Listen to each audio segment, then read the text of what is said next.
Hello, everyone. Welcome to Rockstar Gaming. My name is Eric. Happy New Year to all of you. It's been a little while since we've done a video here on the channel, and luckily, CMON has posted some new information on the retail box for DC Superheroes United. So let's go ahead and dive right into that and see what this new retail box has to offer.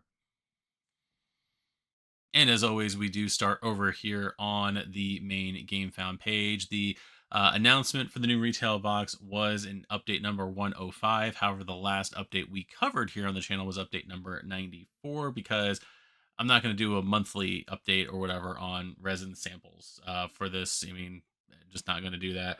You guys can check those out on your own. However, we're going to speed through them and see what we did or did not miss over the last few months since the campaign has ended, starting with update number 95. That was basically just saying that late pledge was open for people who did not pledge during the actual campaign. So there was that. And then after that was update number 96. Pledge Manager is now open. You had until October 31st of 2024, meaning Halloween, there to get through and order all of your stuff technically through that. The next update was update 97, was the resin samples for Metropolis and Gotham City. Throughout all these resin sample updates, they did talk about production updates for the game. We're not going to necessarily go into those except for these first few right here. Did talk about getting licensor approval and everything for the retail core box. Plastic samples of the figures and trays have been approved. That means production on it should start soon, and it shouldn't take too long for us to fully reveal it to everybody. Little did we know from here it would be October, November, December, 3.5 months or so, 3-ish months or whatever, before we actually get that announcement. Next one we had was the resin samples for Arkham Asylum Breakout and Green Lantern Core. I think retail box on this one, retail exclusive core box, still undergoing licensor approval.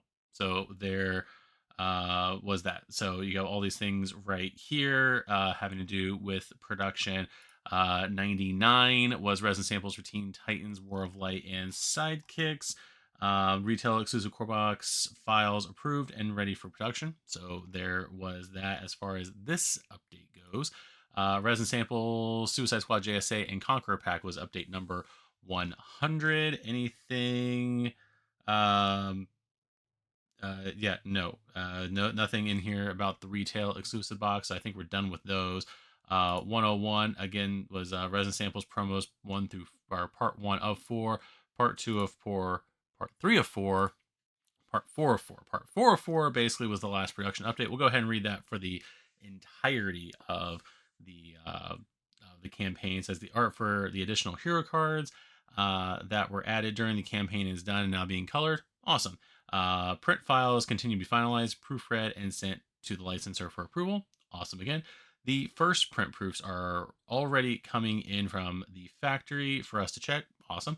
Graphics is working on the last few and the exclusive materials and accessories. Pretty cool. And the molding process is winding down for the holiday season, but should pick up again after the new year. We'll keep you updated as things progress. Now let's check out those last batch reads.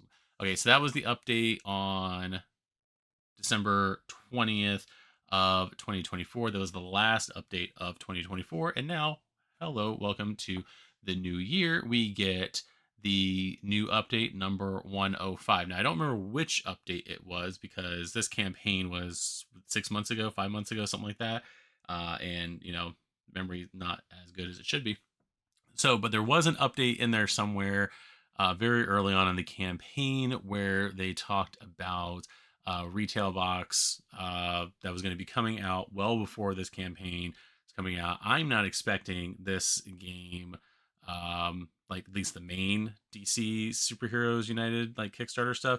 I'm not expecting this until 2026, and that's based off of everything going on right now with Marvel United Multiverse and everything that had been going on in Marvel United Multiverse. Not expecting, and some other games. I'm not expecting this to hit us until 2026. So this new core box, if for me, I have all of Marvel United, so I'm not too worried about it. But for anybody wanting to dive into United just with DC, this will be a good sampling before the main stuff comes out. So anyway, so in those early updates, they did mention a retail exclusive box, and they also made sure to say that everything was hush hush about it right now.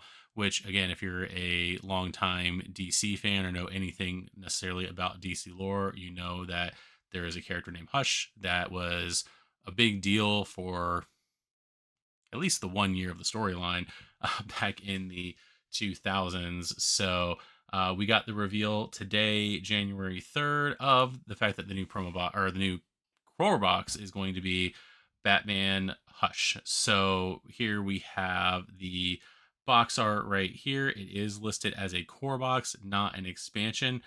Um, but it's kind of a slightly different core box, and we'll take a look at that again as we go through. We do have quite a few characters, one of which I'm not even seeing on the box for some reason.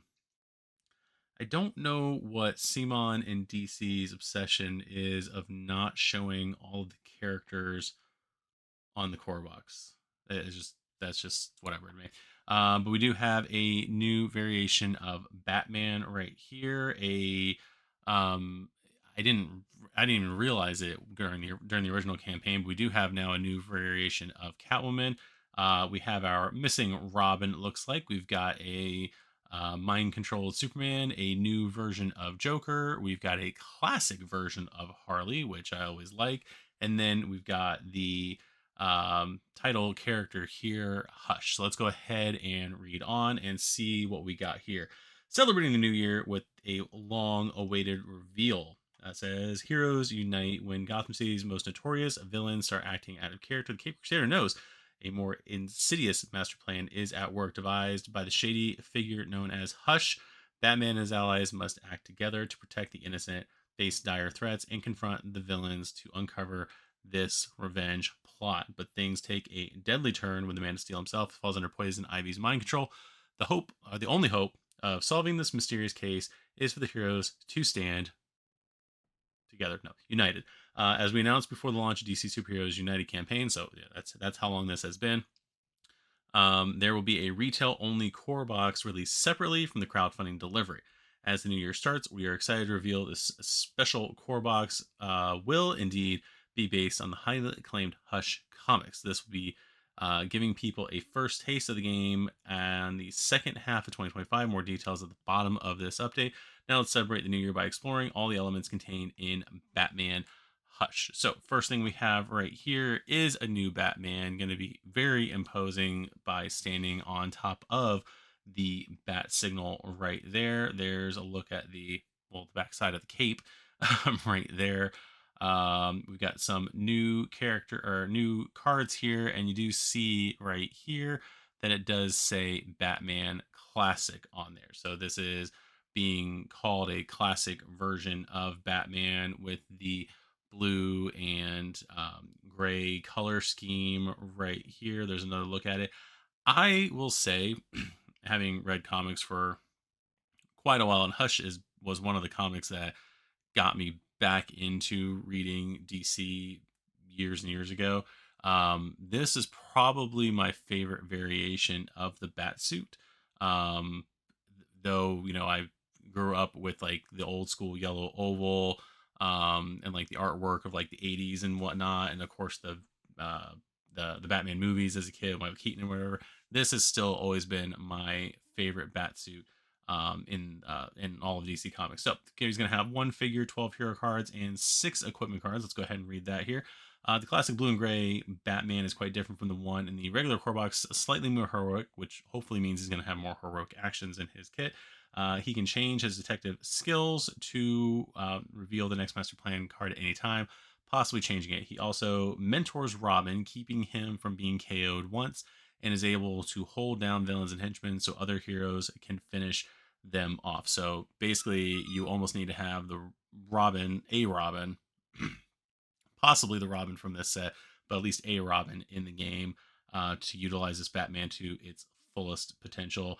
But he is still a formidable fighter himself, capable of easily defeating all thugs in his location. His arsenal of equipment is to choose from at the start of the game is the same, consisting of a batarang, armored gauntlets, grapple Cape Wings, Lie Detector, and Antidote. So looks like from this, all these gear cards from him are going to be the same ones found in the regular core set. And again, the rules for um, gear is that you can use up to 3 of your cards when you're starting out in the game. You basically pick 3, and that's going to be your cards for the game. Then we got Huntress Helena Bartonelli, who I'm pretty sure, looking at the lists here, let me just glance at them one more time. Yeah, as far as I can see, Helena Bartonelli, the Huntress, this is the first instance of the Huntress being in DC United. I think in my head, I was confusing her appearance here with uh, her appearance in DC Superheroes, or not DC Deceased. That's the game. So I think I was getting her confused there, but no, this is the first instance of Huntress in this game. So that is pretty cool. There is going to be her figure with her 2 equipment cards right there. Huntress is very mobile and deadly, though she's not much for heroics. Her focus is on espionage, being able to often look at the top card of any deck and possibly place it at the bottom of the deck. This can not only help in dealing with the villain's plan, but can be handy in keeping the heroes ready for anything. Motivated by vengeance, Huntress may gain attack or heroic action tokens when she defeats a henchman or a couple of thugs. So that's pretty cool. So you're looking at the top of any decks. That means if I have essentially a junk card that's going to be my next draw, she can look at it and possibly throw it at the bottom of the deck. And so I don't have to worry about basically getting something that's not going to be helpful for me. Like if I don't need any movement and I'm basically going to draw a pure movement card, she can possibly throw it at the bottom of the deck for me and I don't have to deal with it. Huntress's motorcycle equipment helps her move around, and her signature crossbow can hit a target all the way on the other side of the play area. So that's pretty cool. So there's Huntress. Don't remember if this is the costume she had in Hush. I feel like if I'm remembering the costume from Hush, that Jim Lee costume during that thing, I don't think that one was necessarily would be appropriate for this game. I think her previous costume was more armored, and I think that's where they're going with this, which is perfectly fine.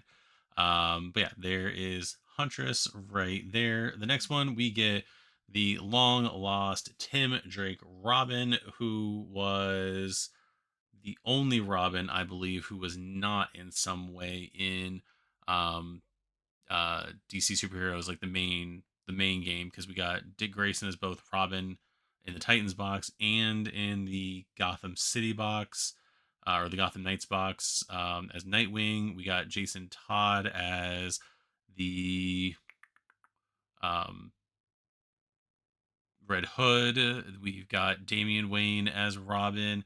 Technically, I'm pretty sure we also got Spoiler in the game as well. Yeah, I got Spoiler listed here under the Arkham Asylum box. So there's that. So yeah, every Robin for the most part was in the game except for Tim Drake, and my thought process was because of the fact that he featured somewhat prominently in Hush that he would be there. So it's cool that we are finally going to get him. So there is Robin Tim Drake right there with 3 equipment cards. It looks like Tim Drake is a formidably heroic and capable Robin. Those tactical analysis can reveal the next master plan card and gain the appropriate action tokens to deal with what that card will bring, whether it's endangered civilians, aggressive thugs, or other dangers. Otherwise, his investigations can simply put the next master plan card at the bottom of the deck.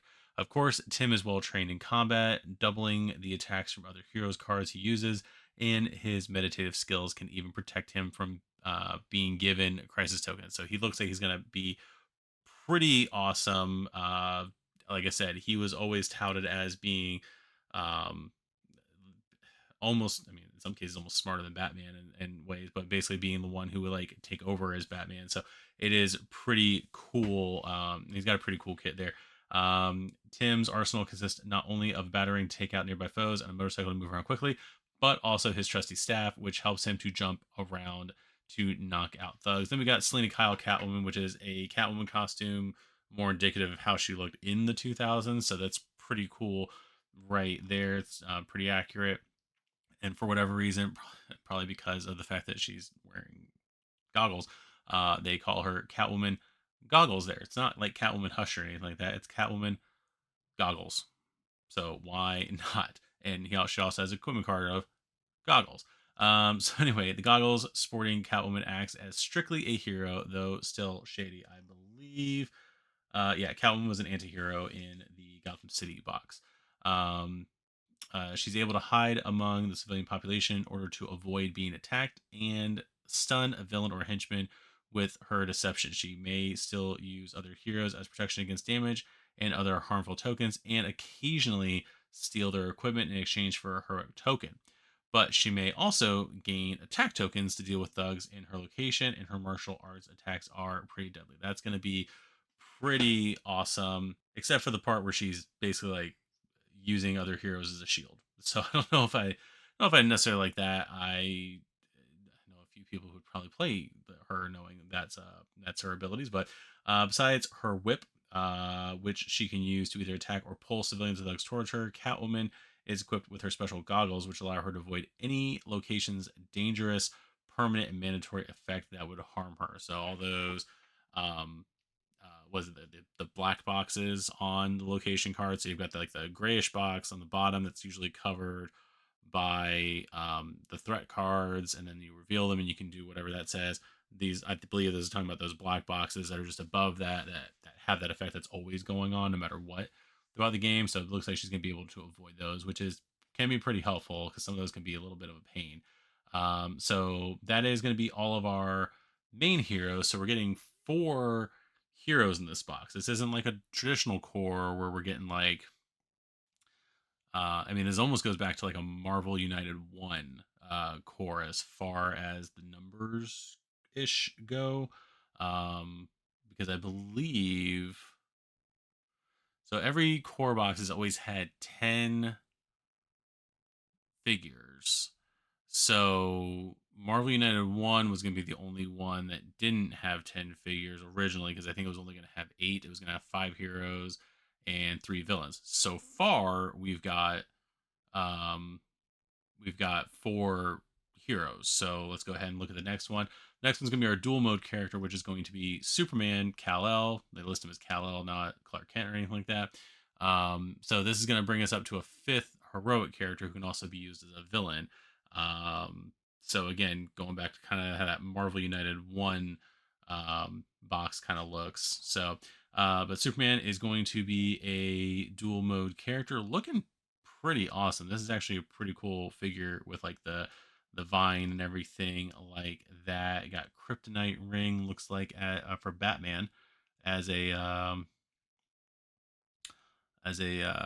what do you call it equipment card here. So let's go ahead and take a look at this. Even under Poison Ivy's influence, Superman can still act as a hero, though his self-control is tenuous, and he is listed as on his cards. You can see it's Superman controlled. So there is that right there. Um, this Superman is a bit less heroic and more aggressive, using his heat vision to great effect, ignoring damage when fighting his attackers, and using his Kryptonian physiology to gain lots of wild tokens. However, if the under Poison Ivy's control card is drawn, it must be played right away, blinding Superman and forcing him to attack other heroes before he can attack anybody else. Is it listed up here? Yeah, under Poison Ivy's control, if this card is in your hand, must play it each time you perform a punch this turn. Deal 1 damage to another hero in your and each adjacent location.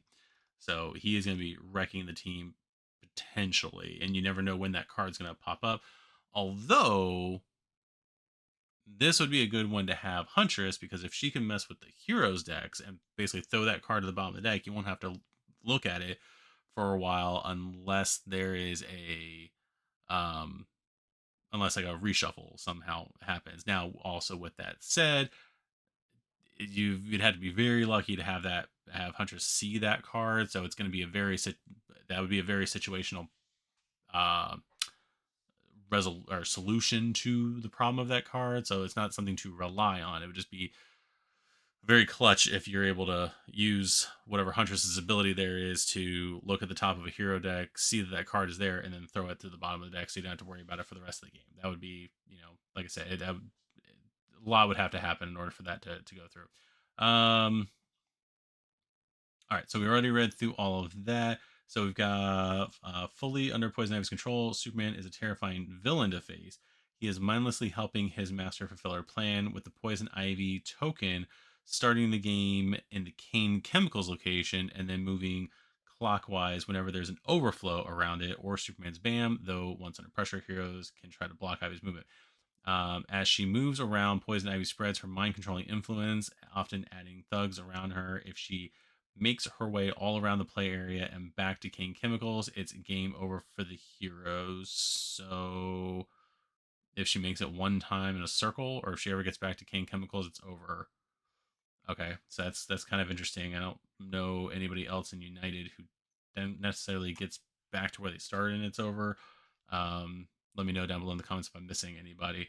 But regardless, to try and prevent that, heroes should deal with Poison Ivy's control threats placed around locations, pushing the Ivy token back whenever one of them is cleared. Superman flies around, hitting the heroes extremely hard. Initially, he deals 2 damage to a single hero, but once under pressure, his onslaught increases to 3 damage, which can potentially just auto KO a hero in one shot. Basically, an instant KO right there. I should read more, or should read further.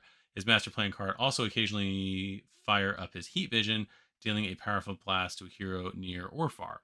To make matters much worse, Superman is impervious to any regular hero damage. Heroes can dish out. Only a hero equipped with a kryptonite ring can deal an effective strike against the Man of Steel. Luckily, Batman has crafted just such a ring. Another hero wears it only if Batman is not in the game. Superman won't go down easily, though, since he's under pressure. He'll try to stay as far as possible from the hero with the kryptonite ring. So basically, what's Superman's health up here? Did it say? All right, so Superman's got 7 health, and if you're playing a game with Batman, it just says Batman, and it's a Batman any. If you're playing a game with Batman at all, so Batman would have to wear that ring. So only Batman's going to be damaging Superman throughout the course of the game. So you can definitely do a variation of Dark Knight Returns by using the armored Batman, and doing that. But yeah, you basically just have to make sure you can get Batman some punches so he can do that. So only Batman's going to be the one. Basically, it's the Batman. Basically, it's Batman. It basically is like a Batman comic. It's Batman fighting Superman with the other characters basically being a support and making sure Batman has the tools he needs to do that. So, yeah, so there's that. So there is Superman all painted up, looking pretty cool. Next one we have the villain Hush, Thomas Elliott. So we have that one. He's got some Hush plan cards. It looks like right there. So 1 figure, 16 master plan cards. 1 villain dashboard, 6 dark cards, and 7 Hush plan cards. So Hush's mysterious villain. Hey, look, Joker and all those other people. Hush's mysterious villain, whose insidious plan is focused on Batman. So he should be one of the heroes in the game. Hush's plan consisted mainly of throwing Batman's rogues gallery against the heroes while his master plan advances unimpeded. Hush's threats are powerful henchmen that will sow chaos across the city. The Clear Threats mission is replaced by the Hush Plan, a deck of cards with 2 options for the bottom card, which is randomly chosen and remains secret until the end. Each of the Hush Plan cards will force the heroes to focus their efforts on defeating a specific henchman until the final card reveals the villain behind it all, an encounter that changes depending on the bottom card used. Heroes will only be able to attack Hush once all 3 missions have been completed. So besides defeating thugs and rescuing civilians, heroes will need to go through the entirety of the Hush plan. That is pretty cool and a different take on the whole thing, right? Like basically having to go through a deck. Normally you're not going through a deck, you're just basically in a different configuration adding tokens to another card. Like whenever they replace the different cards, uh rescue civilians, just heroic actioning the civilians. For defeat thugs, it's attacking the thugs. Clearing the threats is taking the threat cards and then placing the token that's on the locations on that. Was it the Cerebro card? Is like a heroic and a movement. Like three pairs of whatever going down, and there's also the Hope card. Um, there's the Doombot card, all that stuff. So there's nothing like where there's like a deck of cards that you're necessarily having to deal with. So that's actually a pretty cool um, thing. I can't, that's it's gonna be pretty cool. What this summer when that comes out, to try out. So that's gonna be pretty interesting. There. So then we got Clayface, Poison Ivy, Joker, Killer Croc, um, Harley Quinn. I don't know why I forgot her name, and the Riddler. Right there is the Threads, Clayface places thugs and civilians in his location, disguising himself as them to avoid the hero's attacks. Poison Ivy infects heroes around her, causing them to lose cards. The Joker moves around, evading the heroes and making him very tricky to take out. Killer Croc is extremely tough, both when taking and dealing out damage. Harley Quinn's trickery keeps heroes who start their turn in her location from attacking her. Awesome, while she brings the hurt with her mallet. Finally, the Riddler stumps heroes, causing them to lose actions as they figure out his riddles. While the heroes deal with these threats, Hush plays out his oversized master plan deck. Always watching Batman, he moves the top card from his deck whenever the Cape Crusader defeats a henchman. In fact, Hush also removes the top card of his master plan deck whenever he bams and a henchman is defeated near him, and whenever an overflow is triggered. This means his master plan will run out quickly if the heroes are not careful. Plus, once he's under pressure, his deception allows him to use thugs to protect himself from the hero's attacks. I didn't realize, yeah, he's got 4 extra cards in his master plan deck. So he's got a lot. Hush got a lot of cards to deal with. So that's going to be pretty interesting. I still wish, and this is a spoiler because he's not a villain in this. I still wish like Riddler was almost like a villain in this kind of, and kind of the same way, because spoiler for a 15-year-old comic series or more, uh 20, shoot, spoilers for a 20-year-old comic series. I'm old. um um Dang crap, midlife crisis coming in. Riddler was the one who was manipulating things behind the scenes. Like Hush was doing whatever he was doing, but like the Riddler was the one who was like manipulating things, even to the point where he like not fakes, but basically like causes a bank robbery in the middle of the storyline, or commits a bank robbery in the middle of the storyline, gets captured and put in Arkham, basically as a way to like throw it off that it's not him. Um, so that it was, yeah, yeah. I still wish Riddler was more of a presence in there, not just like a henchman. But yeah, that's the that Hush deck is pretty cool. And the next we got Joker and Harley Quinn. Again, I don't know too much what the difference in this Joker is because I didn't look, but the Harley Quinn from the Suicide Squad box is like the newer uh, scantily clad version. I always still prefer the classic version, just probably because it's me growing up on Batman the animated series. But I do definitely prefer this version of Harley. So there is all of her stuff and their stuff right there.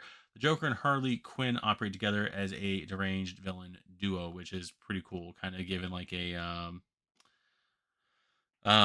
what do you call it?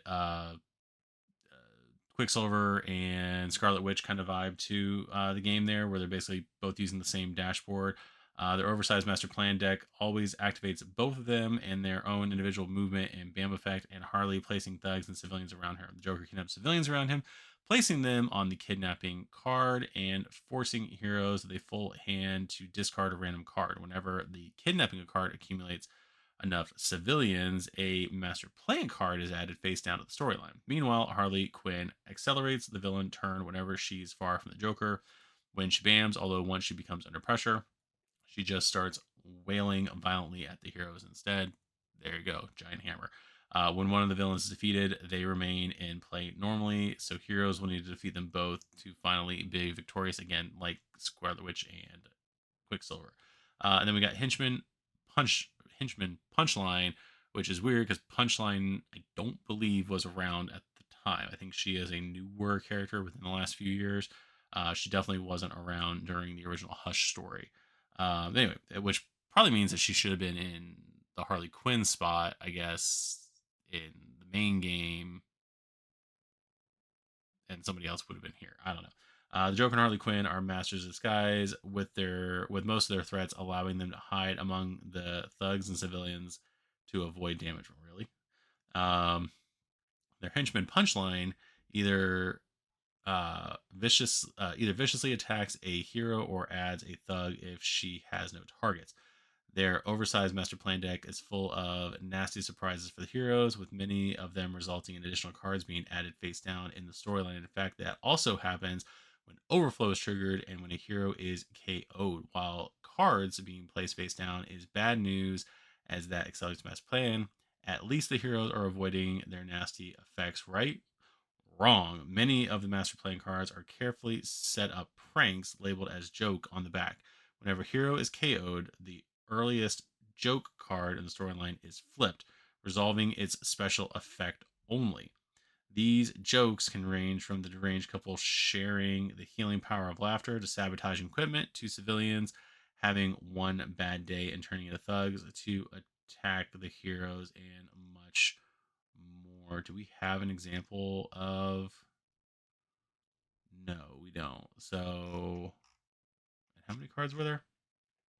They have 18 master plan cards, so they've got six more master plans um than a normal deck. So basically, the back of it's going to say joke. Is it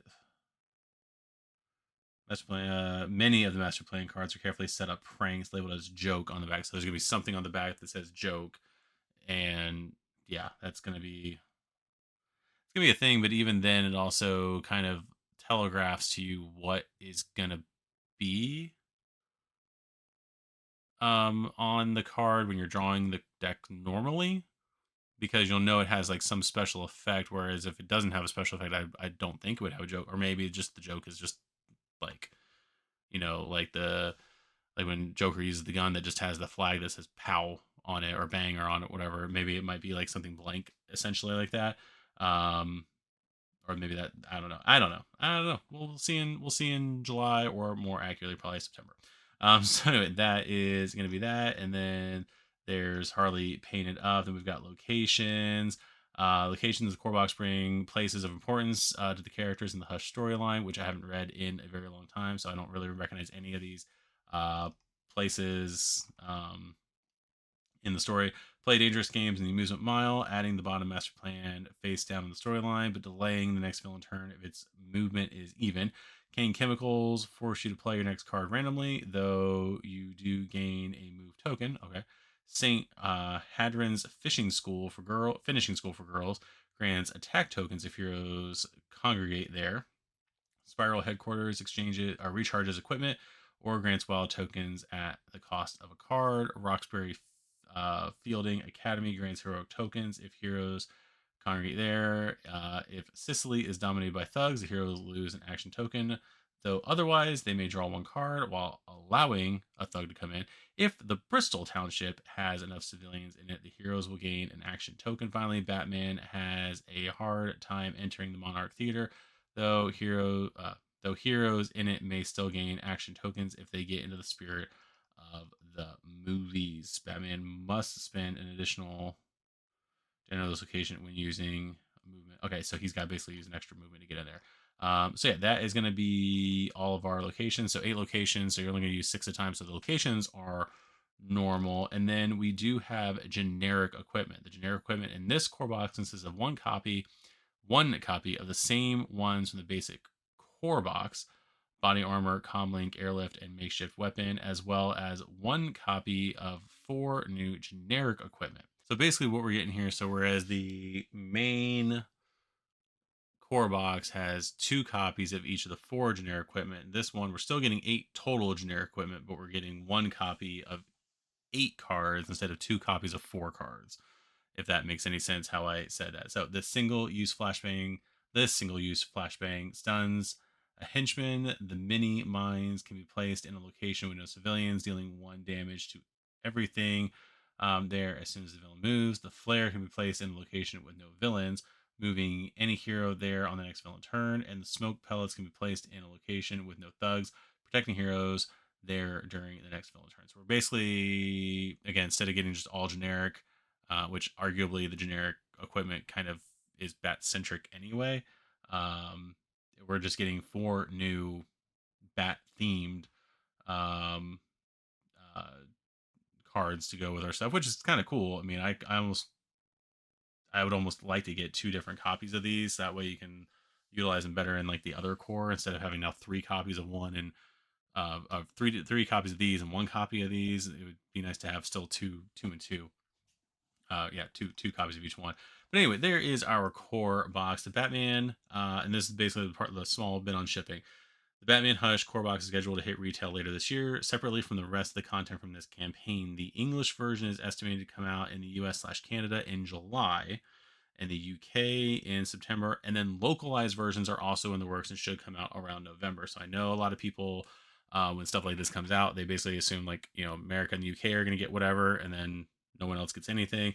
It looks like they are attempting to get different versions of this core box for basically everybody who in every area that they have the rest of the game so that way you can get to it. So yeah, like I said, here in the US, North America, we're going to get it hopefully in July.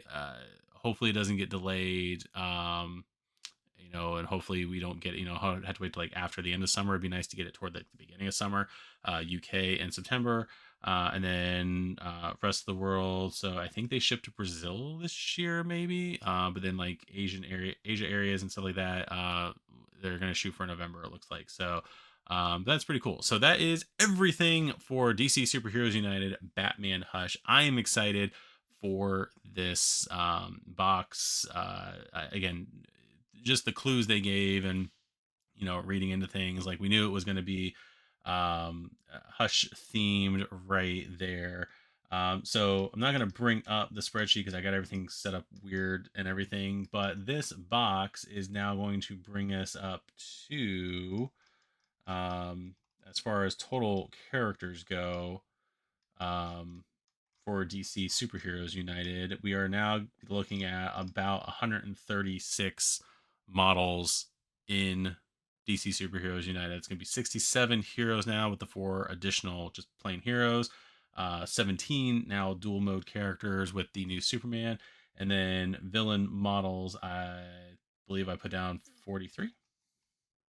43? 40, 43. Nope, 45. So it looks like 45. I don't know where I'm getting that from. So 45 models. I'll have to double check all that later. 45.